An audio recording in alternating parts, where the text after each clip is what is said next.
Bienvenidos a Mundo al Día, el espacio informativo donde te contamos lo más destacado de los Estados Unidos y el mundo. Hoy es miércoles 5 de noviembre del 2025 y el país continúa sintiendo los efectos del cierre del gobierno federal, que ya supera un mes. Aeropuertos paralizados, ayudas congeladas y millones de familias afectadas por una crisis que parece no tener fin. Comenzamos con los aeropuertos de Nueva York que vivieron días de caos. Aeropuertos de Nueva York detienen operaciones por el cierre de gobierno. El pasado viernes 31 de octubre, los aeropuertos John F. Kennedy y La Guardia detuvieron temporalmente sus operaciones debido a la escasez de personal provocada por el cierre de gobierno. La Administración Federal de Aviación emitió alertas de suspensión de despegues durante más de una hora, afectando vuelos hacia Washington, Boston y Canadá. Los controladores aéreos, empleados federales que llevan semanas trabajando sin cobrar, no se están presentando en los turnos. Esto generó demoras de hasta 2 horas y obligó a retener vuelos para evitar la congestión aérea.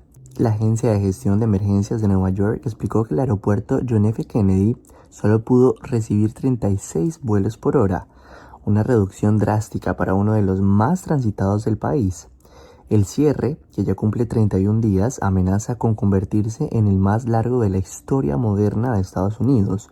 Los pasajeros reportan cancelaciones, frustración y largas horas de espera. Y lo que ocurrió este viernes fue apenas el comienzo, porque al día siguiente la tensión en los aeropuertos se tradujo en un accidente que encendió las alarmas. 2 aviones chocan en La Guardia en medio de la escasez de controladores. El pasado sábado en la noche, 2 aviones de United Airlines chocaron en tierra en el aeropuerto La Guardia, evidenciando el impacto de la falta de personal. El vuelo 580 procedente de Chicago golpeó la cola del vuelo 434 que esperaba autorización para despegar hacia Houston.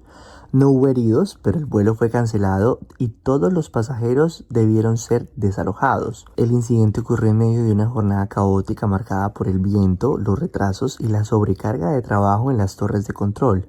Los expertos en aviación advierten que esta situación podría agravarse si el cierre continúa.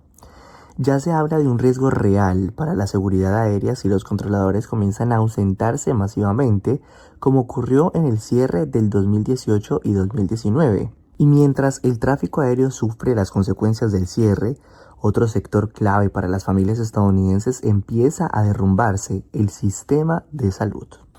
Estados Unidos en crisis, millones pierden subsidios de salud y enfrentan primas inalcanzables. El pasado sábado 1 de noviembre comenzó una nueva crisis para millones de estadounidenses: la expiración de los subsidios del programa Obamacare, que reducían el costo de los seguros médicos. Con el cierre de gobierno, el Congreso no renovó la financiación, dejando a más de 20 millones de personas con primas mucho más altas. Durante la pandemia, estos subsidios permitieron a familias de bajos ingresos acceder a cobertura médica. Hoy, las pólizas que costaban $888 al mes podrían llegar a $1,900 en el 2026. La oficina presupuestaria del gobierno advierte que al menos 4 millones de personas perderán su cobertura. Historias como la de Rachel Mosley, una maestra de Florida que verá triplicarse su seguro familiar, reflejan la magnitud de la crisis. Es como elegir entre comer o pagar el seguro, dijo. Los demócratas proponen una extensión temporal de los subsidios, pero los republicanos exigen recortes. Mientras tanto, los hospitales se preparan para un aumento de pacientes sin seguro y sin el sistema sanitario que entra en tensión. Y si la salud está en riesgo, la alimentación también se ha visto afectada. Las ayudas para millones de familias de bajos recursos están en peligro. El gobierno de Trump pagará solo parcialmente los cupones de alimentos SNAP. El pasado lunes 3 de noviembre, el gobierno de Donald Trump informó al Tribunal Federal de la Rhode Island que solo podrá financiar la mitad de los beneficios del programa SNAP, que ayuda a más de 40 millones de personas en los Estados Unidos. El fondo de contingencia de $4,650 millones se agotará cubriendo apenas el 50% de las asignaciones de noviembre. El Departamento de Agricultura explicó que no se puede usar otros fondos porque afectaría a los programas de alimentación infantil. Mientras tanto, los bancos de alimentos se desbordaron el fin de semana en Texas, California y Nueva York, donde familias hacían filas por horas para recibir comida. El líder demócrata Chuck Schumer calificó la decisión como inhumana e irresponsable. El juez federal dio al gobierno un plazo de 2 días para presentar un plan de pago completo, pero por ahora solo hay promesas de pagos parciales. Y mientras la crisis económica golpea a millones, las agencias de seguridad siguen activas evitando tragedias en medio de la incertidumbre. Arrestan en Michigan a 2 sospechosos de planear un ataque inspirado en el Estado Islámico. El FBI confirmó el arresto de Mohamed Ali y Majed Al-Hamoud, 2 hombres acusados de planear un atentado en nombre del Estado Islámico durante las celebraciones de Halloween. El ataque estaba previsto para clubes y bares LGBTI en Ferndale, un suburbio de Detroit. Los agentes encontraron rifles AR-15, escopetas, pistolas y más de 1.600 cartuchos de munición en sus casas. Según los documentados judiciales, los sospechosos habían estado entrando en campos de tiro y planeaban atacar el fin de semana pasado. El FBI destacó que el operativo fue resultado de semanas de vigilancia encubierta y evitó una tragedia. Aún en medio del cierre del gobierno, los cuerpos de seguridad federal siguen en la alerta máxima. Y mientras las autoridades desarticularon este plan en Estados Unidos, desde Washington se preparaba una polémica operación más allá de sus fronteras. El gobierno de Trump planea misión en México contra los carteles. Fuentes del Pentágono y la CIA confirmaron que la administración Donald Trump está planificando una misión militar secreta en México para atacar directamente a los carteles del narcotráfico. El plan contempla el envío de tropas y agentes de inteligencia bajo la autoridad del Título 50 que permite operaciones encubiertas. El objetivo sería destruir laboratorios de drogas y capturar a líderes criminales, especialmente los vinculados al tráfico de fentanilo. La presidenta mexicana Claudia Sheinbaum rechazó cualquier intervención y aseguró que México colaborará, pero que no se subordinará. De concretarse, sería la primera vez que las tropas estadounidenses actúan en suelo mexicano desde hace décadas.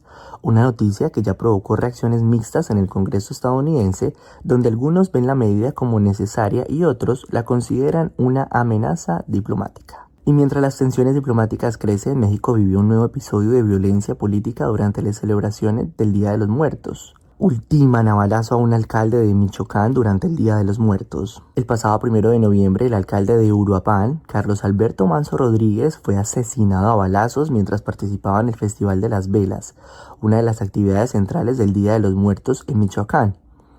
El ataque ocurrió en pleno centro histórico ante cientos de personas que disfrutaban del evento.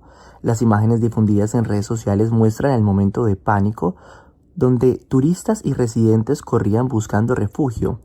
Manzo Rodríguez, exdiputado del partido Morena, había recibido amenazas de muerte en los últimos meses. Su asesinato ocurrió solo 5 meses después del homicidio del alcalde de Tacámbaro, también en el mismo estado, evidenciando el aumento de la violencia política en México. Y de un conflicto interno pasamos a otro diplomático. En el sur del continente, una disputa entre Perú y México desató una ruptura total. Perú rompe relaciones diplomáticas con México por asilo a ex primera ministra. El gobierno de Perú anunció oficialmente la ruptura de relaciones diplomáticas con México tras confirmarse que la primera exministra Betsy Chávez recibió asilo político en la embajada mexicana en Lima.